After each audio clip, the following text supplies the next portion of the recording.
When I started out in engineering, one of the best lessons I ever learned from a supervisor was that I could have the best idea in the world, the best solution to a problem, and it wouldn't matter if I couldn't explain it. If people don't understand it, then they can't help you. I love working with researchers because they're great at this. It's part of their day jobs to be able to explain what the research questions are, the methodology of that research, the approaches taken, and the things that will be measured. A good researcher can do this in presentations, research papers, and research applications. When I moved into an innovation management job in business and corporate environments, the other really good lesson I learned there from a supervisor was it didn't matter how good a solution is, if I can convince people why it's important, then that solution wouldn't get applied or explored. People wouldn't see the reason to invest their time, money, or people into working on something with me.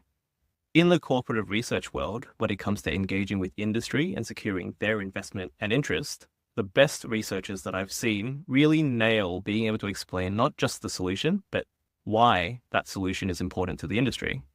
So this is what I'd like to discuss with yourselves today. I'd like to introduce you to the Start with Why concepts from a really good author named Simon Sinek. This framework was originally created to explain how successful leaders in business influence decisions and organizations.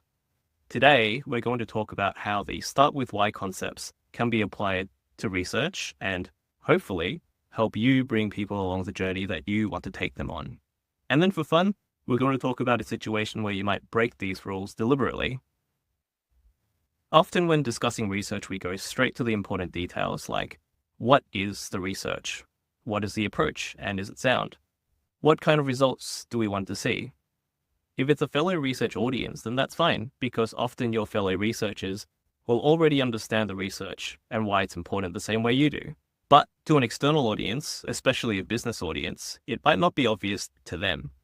The Golden Circle is a great framework to help you think about how you might approach people in industry, whether that's a casual conversation or a formal presentation, or an application form for a project investment. This framework can be applied. The framework requires you to take a step back and think about why a research activity is important in the first place. Why is the core of the framework. The secret to really applying this well is knowing that your audience's reasons for wanting to do research might not be the same as yours. What makes this framework extra powerful is when you put yourself in your audience's shoes and understand their drivers and their motivations. What does industry need? Let's think about a couple of examples. If it's a private business, it might simply be about good old-fashioned profit, and there's nothing wrong with an economic focus. After all, a business needs to make money, spend less, and grow its customers in order to be viable. Meanwhile, a publicly owned organization like a government or utility might have similar but different drivers, like certain policies that they're trying to make work. A good way to understand what industry really needs is to do a little bit of homework. Try to find out what their leaders are saying and how they're saying it. What does their website say about their strategic focus, or how they describe their competitive advantage to customers and how they're better than their peers? This could be as specific as the kind of technology that they're betting on as their next big thing to something less obvious like strengthening their brand image. If you can nail their why, then the how is the easy part. This simply refers to your research and methodology, and these are the areas that you're already experts at. So we're going to go straight to the what. When it comes to your research, this is what you're measuring or what you're trying to prove or disprove in your research. Ideally, you also want to make sure that you're measuring the things that are important to the why. If an industry participant is looking to reduce the costs of a process through your research, then measure this. If your industry participant is looking to demonstrate the sustainability of something, then measure the embodied carbon. Let's put this into practice with a hypothetical example based on real-life projects. A concrete company is looking to reduce the embodied carbon of their products. Why? Well, from a competitive advantage perspective, their customers are starting to become more conscious about their sustainability of concrete. From an economic perspective, the federal government has introduced the safeguard mechanism in recent years, which charges businesses that have large process emissions money. So reducing embodied carbon is a great idea to reduce that large cost to the business. From a brand perspective, the CEO has been communicating that the business wants to be a thought leader and pioneer of innovation in the industry. So, how could research be conducted that could help this business? The theory in this case is that a new SEM or supplementary cementitious material could be tested. To prove that it could be used, physical tests will be conducted in the laboratory and in the field and see how it performs. What will be measured and what will come out of the research? This is your opportunity to really hammer home how great your research proposal is by linking back to the metrics and outputs of the research to the why.